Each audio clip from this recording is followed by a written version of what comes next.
Hello. Hi.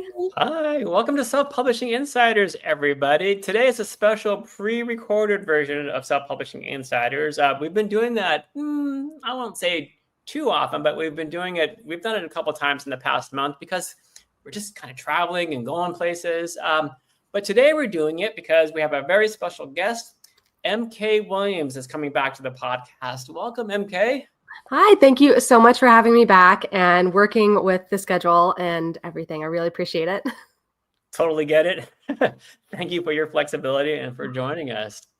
For those of you who may not be familiar with MK, she is the author of multiple science fiction books, short stories, and self-publishing guides. A truly all-American author, she has lived and worked across the country and now finds herself beneath the sunny and often rainy skies of Tampa, Florida. I got to say, it's a little bit like Tampa here in the San Francisco Bay Area today, MK.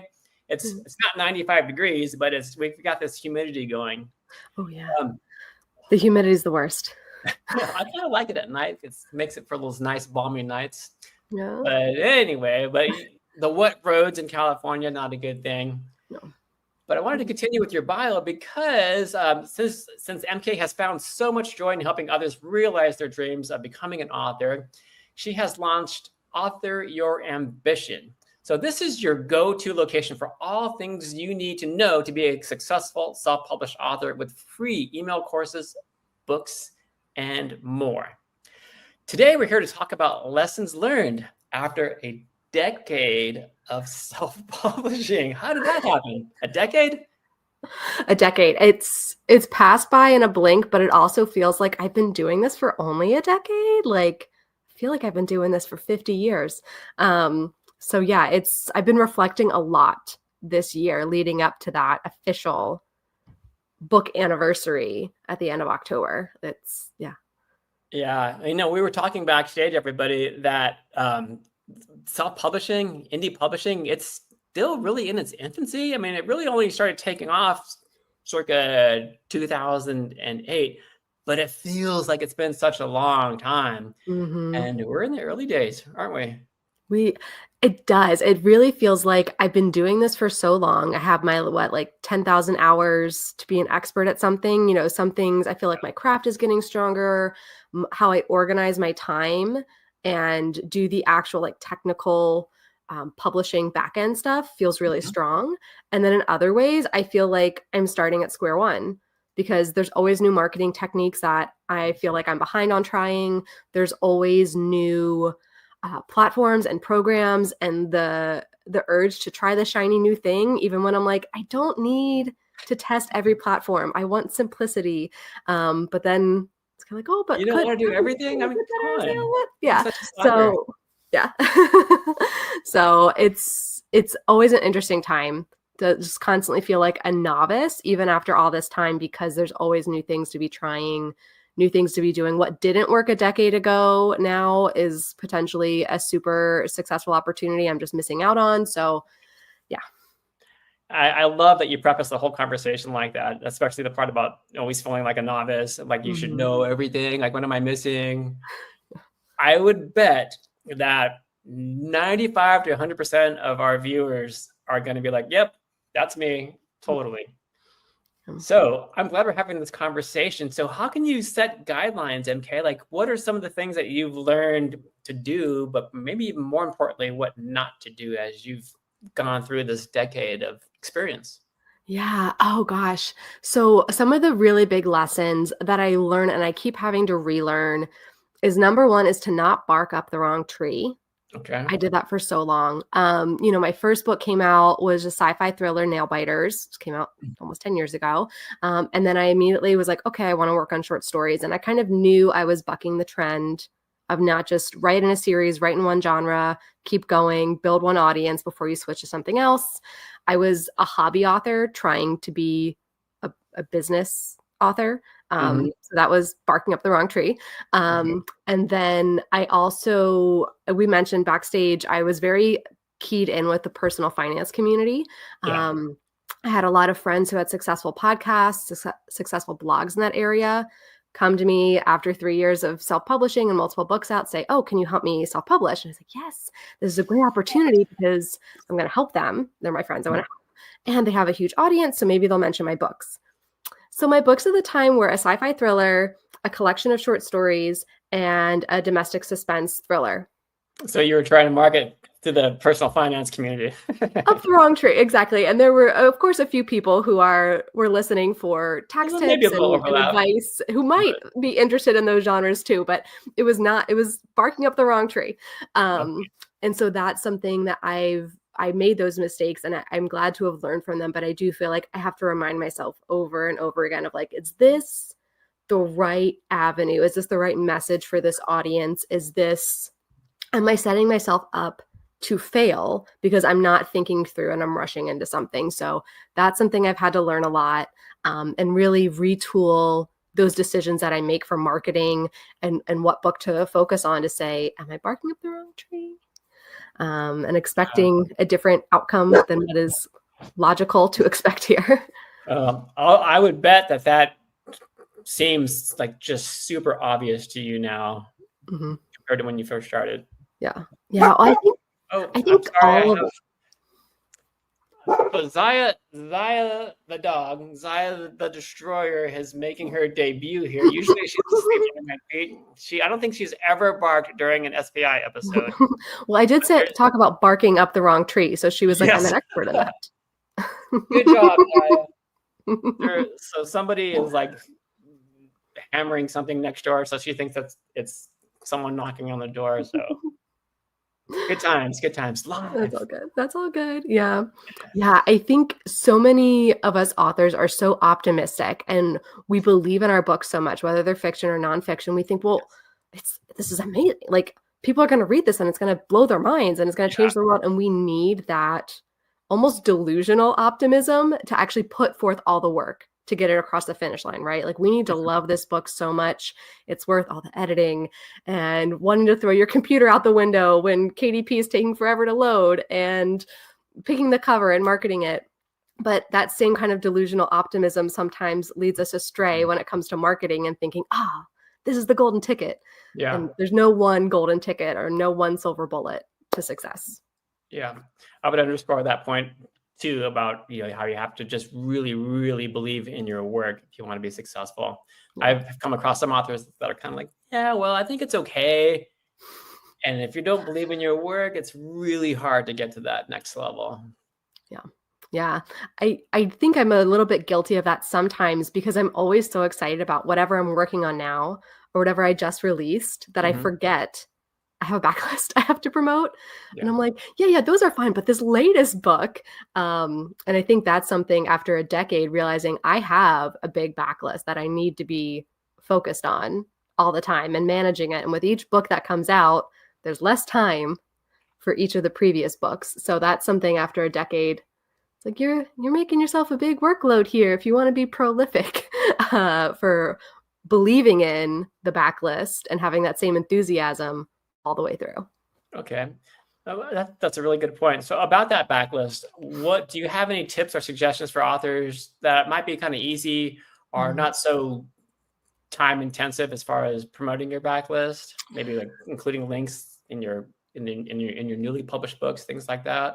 Yes, absolutely. For the subsequent ebooks, have those other works by with the links. I even have in the back of my books, I have like a little promotional, like, if you enjoyed this book, you'll love. So I have for my, it's blurred, self-publishing for the first time authors in the back. There's a little ad for Author Your Ambition Workbook because of course I can advertise my own books of like, if this was helpful, this one's going to help you too. And I think that was a much more natural tie-in for the nonfiction books. And I think if there's a series, obviously it makes sense, tease the first chapter of the next book, which means going back in and editing the first book. But it's all those little things. I have a template I created in Asana, which is a project management tool. And you can recreate this in Trello or any of the other task manager tools. I thought you created it in Asana. I'm like, how is it? Wow, she's really ambitious. Yeah, the task management tool, Asana, ASANA. with a template of every time I have a new book, it's in there of like, okay, all the editing, all the marketing, did you go back and update the old books? And that's kind of what I did with the Author Your Ambition workbook is I took that template and turned it into a workbook for first-time authors to literally say, as best as I can download my brain and hold your hand when I'm not there to hold your hand, here is what to do to follow all the tasks. And I did a big relaunch this year of updating all the books in the series because there was a pretty major acquisition a couple years ago, and I kept mentioning Smashwords and Draft Digital separately in these books. So I was like, I think it's time to update. And we have a few other entrants to the market and a few other mergers and then divestitures and all of that. So updated those because there's always stuff to keep up with. Right. But yeah, always market the backlist organically with the new books.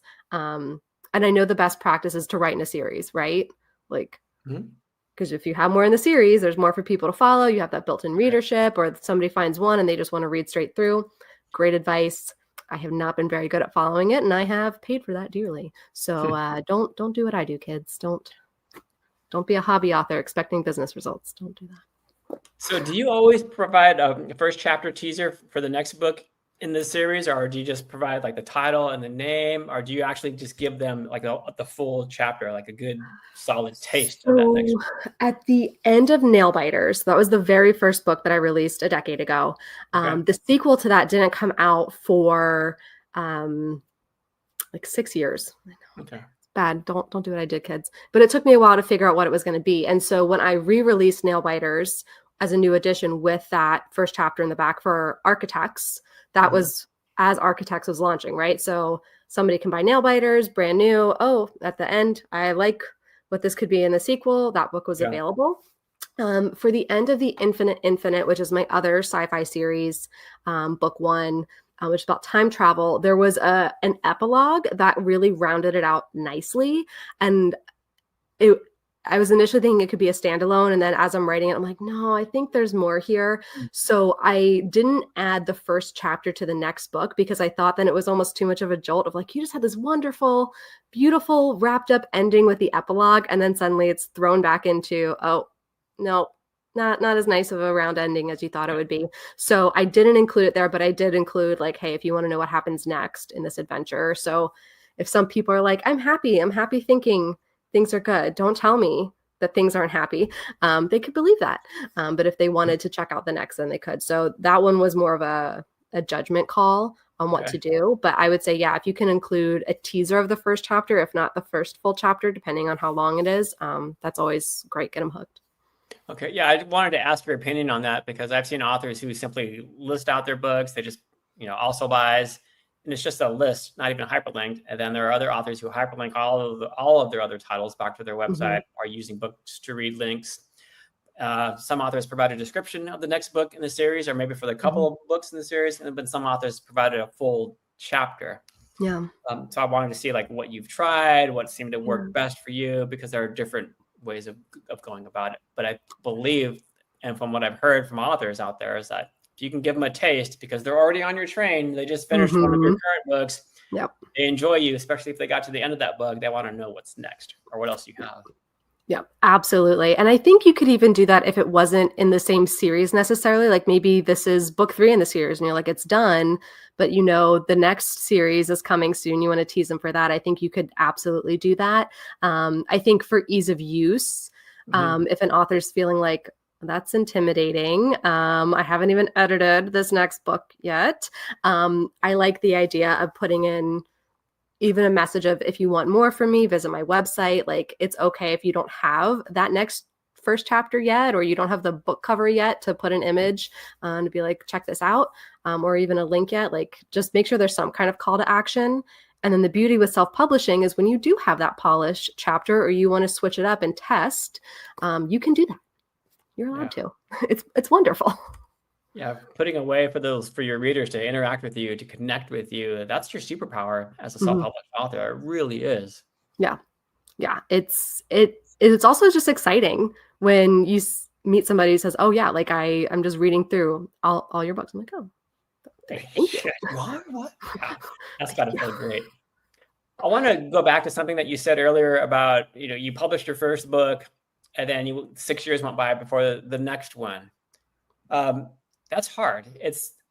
Because you hear about this in the music industry, you hear about this in the publishing industry, where as a first-time artist, as a first-time author, you've got essentially your whole life to work on that first book. But then if you get picked up, that next book, like that one in 6 months, or if you're lucky and you're getting some fans, you're getting some readership, they start clamoring for that next book immediately, and all of a sudden you've got all this pressure. Yeah. So what would you recommend to authors who are maybe self-publishing for the very first time? Because I've heard recommendations. I've even recommended this to authors myself, but I want to hear what your take is, MK. Would you recommend having maybe a few books ready to go in the pipeline before clicking publish on that first book? What do you think? Yeah. Well, and just to clarify, so book 1 in the series is what came out in 2015. Book 2 in the series took 6 years, but in between there were a collection of short stories, a domestic thriller, a sci-fi book, a bunch of other nonfiction books. So writing all over the place. And then finally, yes, coming back to the series, which is the best practice. So I would say, yes, if you know you plan to write a series, if you feel confident in your writing skill that you can write a bunch, have it all ready to go, I think that's a great best practice. I think there's one author, Lyra Parrish, who started out self-published. She just had a big traditional pickup for one of her books. She does this eloquently. Like, there is a beautiful system to it. But also she has dozens of books under her belt and the ability to do that. So I would say for an author who's feeling intimidated right now, write the first book.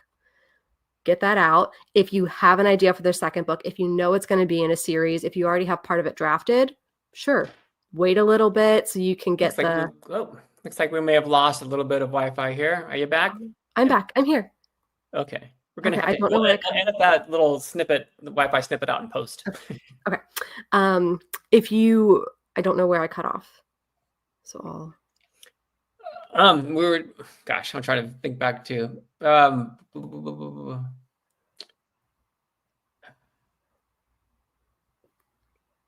we were talking about, like having the full series ready to go. We're talking, having the full series ready to go, and how one of the best selling authors who just got picked up by a trad author does a fantastic job of keeping her readers in the know, keeping her readers informed of what's coming next. And then you were saying, and if you can do that, kind of keep them pacified and appeased. Yeah. And that would be the way to go. Yeah. It does sound intimidating, I think, for a first-time author to hear that, of like, okay, so I'm going to publish this book and then the pre-order link for the next one's coming and then I have the next one ready to go. That can feel really intimidating.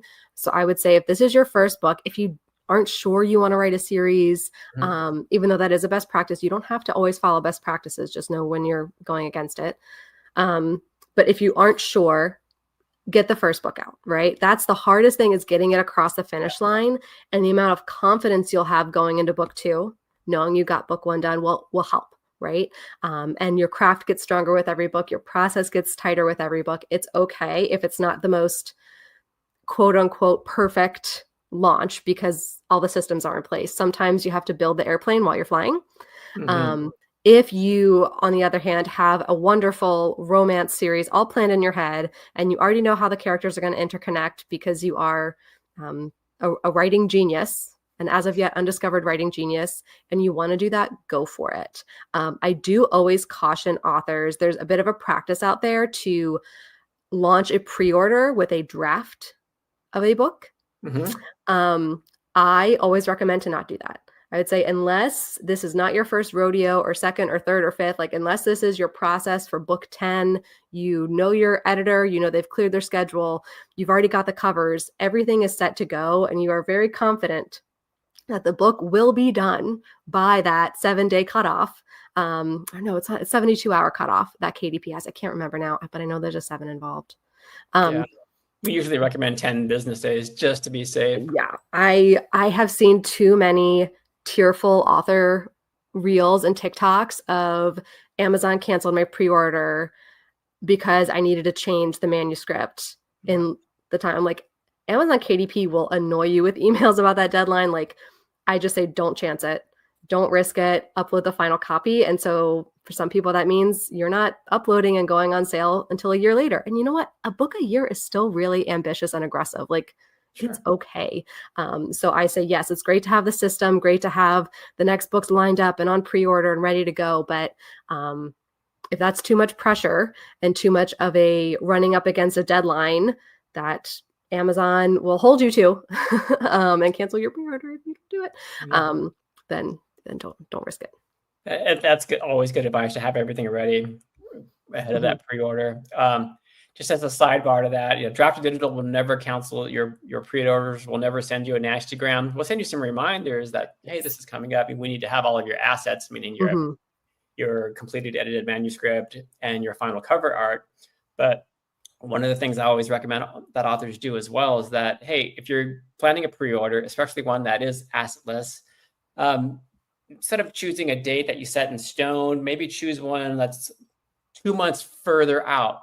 So that way you create like a buffer. So instead of launching that new book on March 1st, maybe try May 1st or even June 1st, because life happens, things happen, pandemics happen. It does.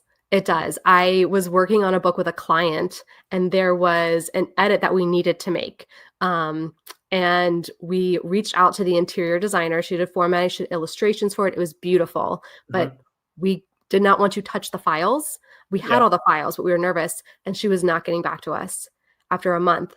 And so I was like, okay, we found another designer. She feels confident, but knowing like things could go wonky, right? Like, we think we have all the files. It ended up working out. We finally heard back from the original interior designer. She had some horrible sickness. All of her kids got sick. She was like, I couldn't even look at my emails for a month because they were just passing it back and forth. And I was like, thank goodness we had all the files, because life happens. And like, obviously you have to take care of your health and your family first. So yeah, that's a crazy example, but like, it could happen. And if we didn't have the correct files, we would have had to cancel our pre-order. It would have been very bad. Oh, the joys of publishing. Yeah, so fun. Don't mess with that. Yeah. What about what have you learned from your cover art? Oh, actually, before I go there, I want to back up. When it comes to book launches and series, do you recommend some of that same advice, or I should say, does that also apply to people who write nonfiction and business books? Because you write nonfiction and fiction. Yeah. So for my nonfiction book, so I launched self-publishing for the first-time author and book marketing for the first-time author at the same time. I always envision them being companion pieces. And so, oh my gosh, I launched these in March of 2020. Let me tell you how many people did not care about my book launch. And March 2020. What was going on then? Yeah. And I was just like, hey, I know the world's on fire, but I have some books. Do you want them? Like, look at me over here. And, I had 6 months earlier left my full-time job because I was taking on so many coaching clients to help them self-publishing. And I was just like, this is it. Like, my business is going to implode. We're done for. And that was when it took off because people had time to self-publish. So I'm very glad I launched these 2 books at once. And so I think because they are shorter books, because they're nonfiction, I kind of knew if you have questions here, you're going to have questions here, and wanted to have them out in time. Now, I did add a 3rd and a 4th book, but I didn't necessarily tease them at that time because I didn't want to commit to a deadline. I wasn't sure that I could meet yet. So yeah, I think if you have a nonfiction series and it's going to be a series, that's a great best practice. If not, I think it's okay. If at the time when you launch it, if you don't envision a second book in a nonfiction series, you'll catch them later. They'll keep coming back, because I would say for a nonfiction book, that book is probably a marketing asset for a larger part of your business, for a podcast, for a coaching business, for something else. And so the book is just another tool for people to learn about you. Okay. So I want to kind of pivot into marketing, how you get your books out there. But first, I wanted to ask you about what you've learned over the years when it comes to cover art. Like, did you create your own cover art when you first started, or did you work with a professional interior designer or professional cover designer? So my very first book, Nail Biters, I worked with a professional graphic designer. I was obviously a true novice at that point. And so I reached out to one of my friends from high school, who then went through college and trained professionally as a graphic designer, beautiful artist. But we had been on like the artsy literary magazine together in high school, writing poetry that we thought would change the world, but really we were just angsty teenagers. And so I knew I needed a good looking cover. And I was like, well, if I'm going to kind of put myself out there, it feels safe to ask a friend to do this. And so she gave me her friend rate, which was much less expensive than her professional rate. But I was still happy to pay her for her time in doing that. So I had a beautiful cover for that first book. And I was very happy with that. And then it came time a year later to put out my second book. And all of my profits from the first book didn't even cover the cover cost from the first one. I was like, I think I need to DIY this one. You sold some books. But I did sell some books, yes. And so that was exciting, but it wasn't enough to reinvest in that next cover. So I did a DIY cover, and it looked DIY. And I did some other DIY covers. I have since gone back and I've actually worked with some professionals, and I've re-released those books with new covers, a new forward, a new dedication, to be able to make it a true like new edition. And so one thing I found is, as an author, if you say, I just can't invest in this right now, I'm going to come back later and redo it, just make sure you go back later and redo it. I loved the covers that I made at the time, but when I saw the professional revamp, I was like, oh my gosh, this is like, so much better. So yeah, having the right cover is really your best marketing asset. It's the face of your book. It's that quick visual that people are going to see on Instagram, Bookstagram posts, where they may not remember your name and they may not remember your title, but they'll be like, oh, it was the pink one with this cute thing on it. So it is such an important investment to make. And I'm really grateful. This past summer, like I said, I relaunched my Author Your Ambition books with fresh new covers. I did them DIY. They were passable. Okay. These are much better. They're much prettier. My books got a glow up. I worked with 100 covers and they just knocked it out of the park each time. So I was very happy to work with them. And there are a lot of great professional designers for a higher budget. There's a lot of really great inexpensive service providers in the self-publishing space that understand the challenges that we have in our budgets and make it really affordable. So I would say you can find a professional cover at any price point. Or if you just happen to be good at design, go for it. But yeah. And as a sidebar, did you know that Drafted Digital now runs bookcovers.com, where you can browse more than 140,000 professionally designed pre-made book covers that are customizable. Prices start at a low around $35, I think. Okay, perfect. Well, I will definitely check that out because I think I have one or two books that still needs a little revamp. So yeah, but that is a good point, especially the point about like, hey, like just like you can get your book out there, but because you are a self-published author, you are still in control. So if something isn't perfect or you're hearing feedback back from your readers, you can make changes and then upload that brand new book cover image to attract even more readers. Yeah, and really treat it as a true relaunch.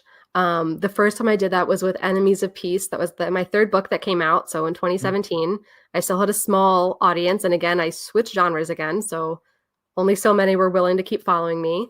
And so when I relaunched it with a new cover, I was like, okay, since then I've built a much larger audience. I have a bigger platform to talk about it. So it was really nice to see like, oh, more people are interested in this book. I should have been talking about this book all along. So it was an exciting opportunity to relaunch, and you always have that opportunity. I always say when you release the audiobook, that's a relaunch for your book. It's a chance to anything you missed in the marketing at the first launch or you didn't think to do it now. So it gives you a chance to have a second coming out for your book. Okay. That is a perfect segue into talking about what you learned about marketing your books. But first, I want to just remind everybody that this is pre-recorded. So, MK and I can't answer your questions in the comments. However, there will be, it's kind of weird talking in different time, different past, present, future here. But when this goes live on September 18th, I believe it's going to be, there will be Drafted Digital staffers in the comment section who will answer your questions live. But if you have a specific question for MK, please go ahead and ask it in the comments, and I will forward those to you, MK. And and we will get back to you. Promise. Yes. Okay. So what have you learned about marketing in the last 10 years? Because it's just been all over the place. There's so many changes, like every day, hourly, it seems like. Mm-hmm. What have you learned? Do you have any evergreen best practices that you kind of fall back on? I think some of the things I always fall back on are around social media, which I know people don't want to hear because some people are averse to it, and I don't blame you. I should spend much less time on it. And I have not hacked the social media algorithm key either. But I find that when I connect with other authors, I kind of learn from them what they're doing. I'm like, oh, right. Mhm. Like, I know my hook for my book. Why am I not putting that in the first couple seconds of this reel? Or it's, again, some common sense things, but it just takes kind of connecting with others to learn. I do find when I post my books regularly on social media, my sales are consistent. When I stop posting because I'm on vacation or I'm just really deep in writing a book and I just feel like I can't be bothered with social media, I see the dip in my sales and I think, oh, I guess I should get back on there. It's never anything that kind of skyrockets the book, but it's very consistent. So when you are consistent, the sales can be consistent. Again, you're not gonna, maybe you'll take off viral. If you do, congratulations. But just having that consistent presence where people know to expect to find you, it's not very catchy or sexy or appealing to hear, but it's that just that consistency. And I have also this past year been doing a better job surveying my newsletter of like, what do you want? If I'm out here trying to throw free audiobook codes at you, I'm like, hey, please check it out. Go leave a review. And they're like, we really just want print book discounts. Okay, perfect. I will get you opportunities for that left and right instead of guessing. So asking questions of your audience and listening to what they want Okay. really Do you do helps. that via surveys like SurveyMonkey, or do you use a tool like that? just Okay. just Google Forms in my newsletter. And I found once I started opening up to that and really understanding what they wanted, I'm like, okay, well then that's also informing what I'm posting about on social media. Not everybody has the same taste, but now I'm starting to get a feel for like, okay, so this group wants this and this group seems to like that, but maybe something else too. So it's nice to have the space to ask those questions and to also, after a decade, feeling like I have enough of an audience that I can see data that matters versus just if your newsletter is still just your immediate family, it's gonna skew your data. But kind of as you build that readership to be able to ask. And I also think I was kind of scared away from certain marketing opportunities when I first started that now I'm realizing I didn't pivot soon enough as they became available. So when Like, I yeah. So when I started, there was a big book fair in the area, and I looked at the table fee, and I immediately slammed the browser shut. I was like, "This is so there's no way." And then I was like, "Okay, I can't afford that." And then that book fair was hosted by a local newspaper, and they had printed an article about a month later saying that all self-publishing is a morass of a word that you can't say on the air. And I was like, really? okay, so that's how you You feel sound like about you're that person's self-published. Yeah. Yeah. I was like, okay, that's how you feel. Well, I will just go online and sell my books online and never have to deal with people saying mean things to my face. And That then was 10 fast years forward, ago, you said? this is 10 years ago. Yeah. Yeah. So I was like, I'm never going to do in-person events because they're too expensive and they don't even want us there. And that was my mindset. And then fast forward to even a couple years ago, now book events are popping off everywhere and indie authors are driving it. And Right. I realized over the summer, I was like, I didn't pivot fast enough on that. And so realizing that first experience of all self-publishing is bad and we don't want these authors here and it's so expensive, they're priced out, only the traditional authors could be there, versus now I had an opportunity that I missed. I didn't act fast enough. I didn't have any inventory to like go and table at an event. And they were like, oh, we're waiving the fee. We want more indie authors there. And I was like, well, I want to go, but I don't have enough books and oops. So that's a lesson that I had to learn because, wow, okay, I need to be willing to reassess strategies that didn't work or couldn't have worked a decade ago because they might work now. Yeah. And so that's a tough one. Yeah. Well, you have to give yourself a little bit of grace with that because, again, things change so quickly. And that's exactly how it was 10 years ago. That stigma, that self-publishing stigma was very front and center in the early days. But as we talked backstage, that's changing now. So much. Indie publishing it's been having a moment, but right now it's moving closer and closer and closer to that mainstream. It might feel like mainstream to you and I and everybody here who's watching this, because we're in our little fishbowl, but there are so many people outside of indie publishing who don't really know. They don't know what's coming. But we do. We're seeing more and more indies hit, bestseller lists, and there are conferences dedicated to indie authors, Author Nation coming up in November, where there's going to be thousands of authors there. It's a beautiful thing. It is. I love it. And I just have to get over some of that like early days trauma of being like talked down on. And I'm like, no, like everybody loves indies now. Like it's cool. So I appreciate it, because it gives me that much more confidence to go out and pitch my books for these events and market my books, where it's like, it's not this thing I have to hide anymore of like, oh, who's your publisher? I'm like, oh, she's great. Back in 2015, trying to hide that fact, thinking people would talk down on it. Whereas now I'm like, yep, I did it. I did the things. You want the books? So it's very exciting. I had that same fear in the early Smashwords days, where I'd go to an indie, or not an indie conference, but a publishing conference, and I'd be like the only self-publishing platform there, and there would be all these traditional publishers and agents and editors who've been doing this for decades, and just feeling so intimidated at the beginning. But as more and more authors started tapping me on the shoulder and said, hey, can I talk to you for a second about self-publishing? What's happening? It just more and more confidence just grew and grew and grew and grew, because there was just a large cohort of authors who are like, I want to see what else is out there. Yeah. I want to talk about Author Your Ambition and what you're doing there. But first, can we talk about newsletters a bit?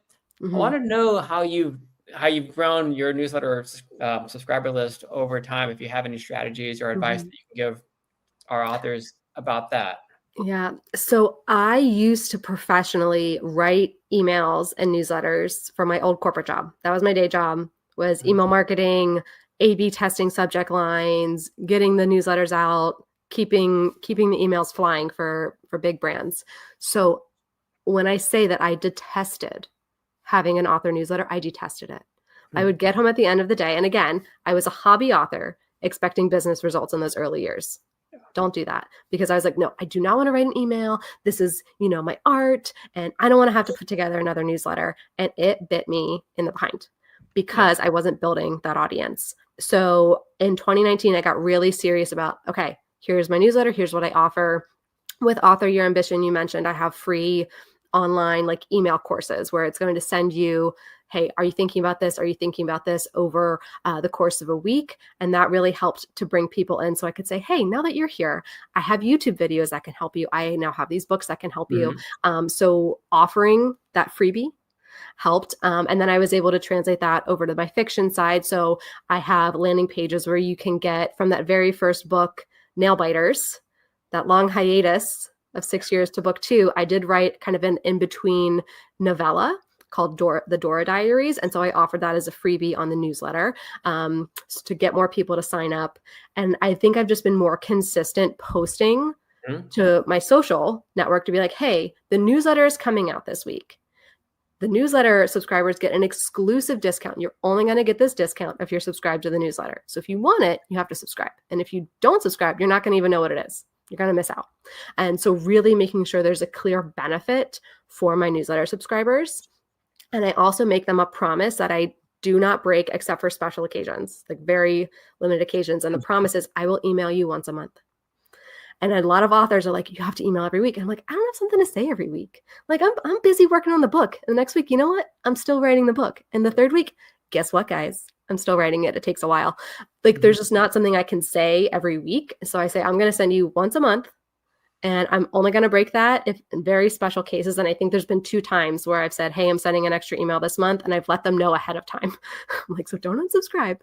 And just keeping that promise to my newsletter has really helped with that retention and bringing new people in. Okay.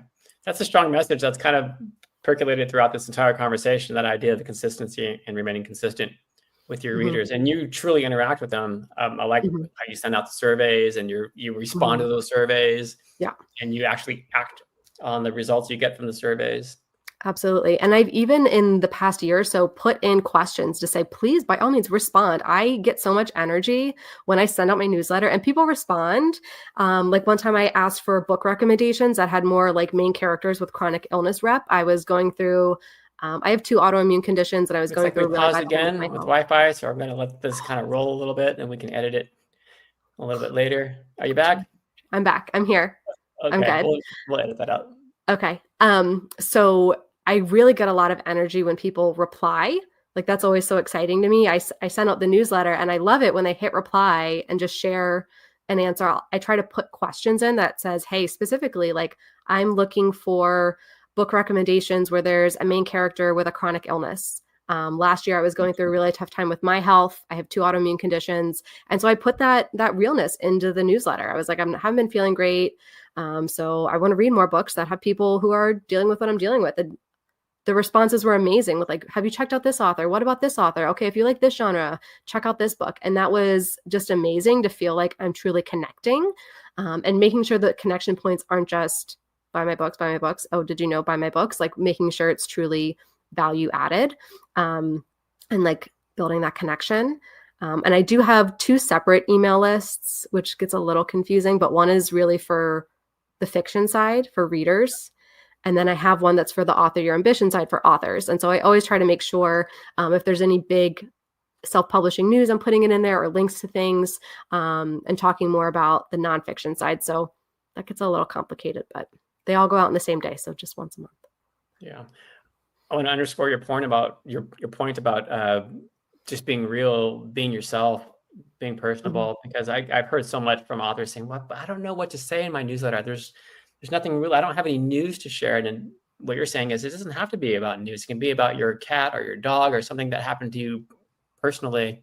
Yeah. There was this editor from the traditional publishing world. She said one of the smartest things I've ever heard, and I don't know if she was quoting somebody else, but she said to make it universal, make it personal. So talk about something that's going on with your life, and you'll Mhm. be blown away by how that connects with your audience out there. Yeah.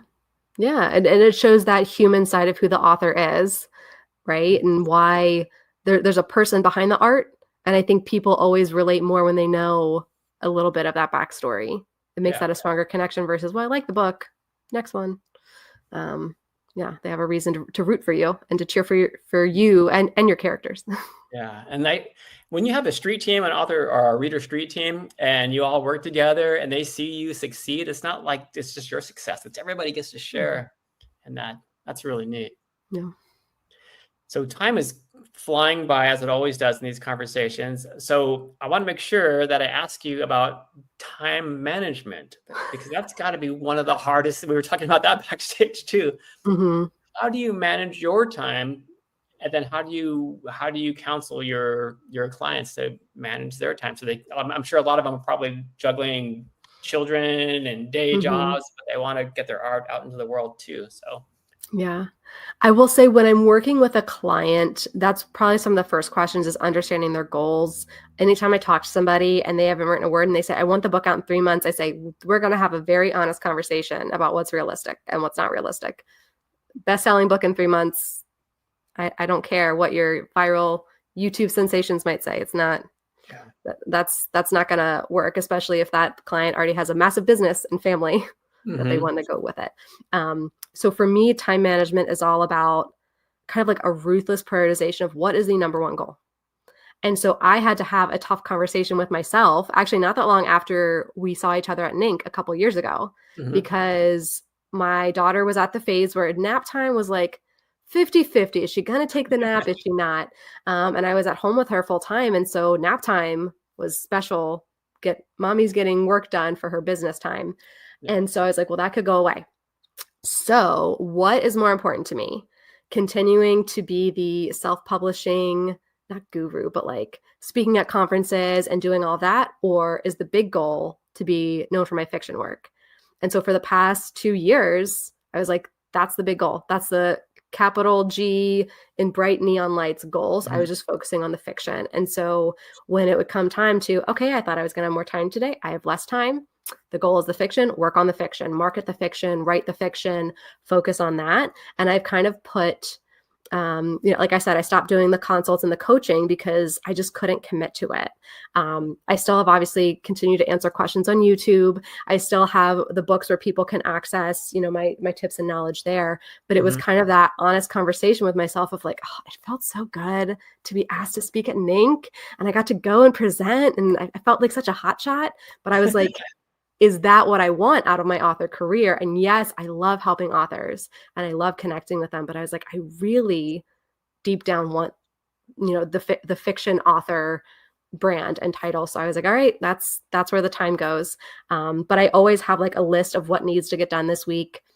I'm very fortunate that my husband is my de facto business consigliere. And we have had this tradition since 2018 of every Friday we have dark chocolate and a glass of wine, and we go over the business. And he says, what were 5 things that you did this past week that helped your business? And what are 5 things you're going to do next week? And we've kept that. And some weeks it hasn't been quite 5. And some weeks it's been a dozen. But there's always that review of what did I put my time to? Okay. Was that what I said I was going to do? What a great practice that is. Yeah. And really figuring that out. And maybe you don't have that built-in business partner or partner at home, but that's something you can just write down at the beginning of the week, like Monday. Okay, what I'm going to do for my books this week is pitch a podcast and make a reel and connect with another author, or I'm going to write 5,000 words in my book and that's all I have time for, whatever that is, and then review it, because you're going to see where your energy is going. And that's going to tell you like, I didn't have as many sales this month, but I also didn't do any marketing this month. Like it's time management, but it also shows you where that energy management is. And I think that's so tough because we have to do it all and wear all the hats as self-publishers. And so it isn't this nice, smooth, every day there's an equal amount of time to write and market and do all the things. It's lumpy, and you kind of have to assess that to make sure it doesn't go too long without the attention and the energy going to the different areas. So smart. Yeah, that personal accounting it's requirement, I feel. And it's not so bad when you discover something that you're wasting time on. It's like, oh, I didn't even realize that I spend half an hour doing that. Oh my gosh. Then eliminate it. Do you budget specific time to, I don't know, let's say to get back to your readers or to respond to social media posts? Like, do you block out an hour a day? Are you very strict with that? I have tried in the past year to be more blocked with the social media. It truly is. It's designed to be addictive. So if you are somebody who's always on your phone, that's how they designed it. My daughter is now old enough. She does gymnastics and she's out there jumping a new thing. I have to sit in the mom's waiting room. So I'm like, this is the perfect time for me to catch up on social media, save any reels or posts. I'm like, oh, that was a really clever way to market that book. I think I could probably do my own spin on that or respond to comments. So I try my best to lock that to those times. It does bleed over a little bit, but I'll have days where I'm writing and I'm like, the words were flowing in my brain earlier when I was driving her to school drop off, and now I'm sitting in front of my computer and they're not there. What are some other little tasks I can do? So I do try to lock it. It's a work in progress. Okay. Yeah. It's all a work in progress. Yeah. So we've got to kind of land this plane here, MK. I want to ask you, do you have any parting thoughts that maybe something I didn't ask you about, something that you want to make sure that you share with authors before we say goodbye for today? I would say really ask yourself what your big goal is. There are so many different avenues you can pursue as a self-published author for pre-orders or Kickstarters, or I'm going to go exclusive with this platform, I'm going to go wide. And there are so many options. It really is a choose your own adventure. But my advice to authors is to make sure you're choosing your adventure. Don't just try to copy what somebody else is doing and expect the same results. Don't chase the shiny thing because, so-and-so was on this podcast and it was so successful for them, I have to try that. Like, be really thoughtful and strategic and ask what your big goal is, because that's going to inform your decisions. And all those other things are cool, but maybe they just don't work into your plan right now. Love it. That's a perfect place to end. So if you like this advice coming from MK, be sure to go to authoryourambition.com. Check out everything she's about, her books. Can they still sign up for free? Well, not for free courses, but can they still sign up for counseling from you and sessions? Yes. So Okay. I am bringing it back, very limited time, just for this October and November 2025. I have limited availability to kind of see if I can handle doing that again without running into school pickup time. But I do have a couple that are booked. I'm really excited to chat with authors again. And if it goes well, I might bring it back, but there are limited opportunities still available. But like you said, yeah, links to the books, to signing up for the newsletter, the YouTube is, they're all there in authoryourambition.com. Perfect. Okay, as we're winding down, I just want to remind our audience out there, if you guys could please like and share this episode if you enjoyed it, we really appreciate that, because then we can get guests like MK to join us. And it's been working. You all have been sharing these episodes and liking them and spreading the word around, because we've been getting a lot more guests coming to us, asking us if they can be on the show, which is awesome. I love that.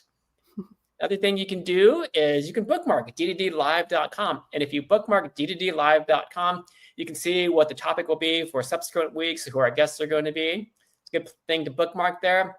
And finally, if you are just landing here, maybe for the very first time, and you are considering self-publishing a book, did you know you can have a free account at Draft2 Digital simply by going to draft2digital.com?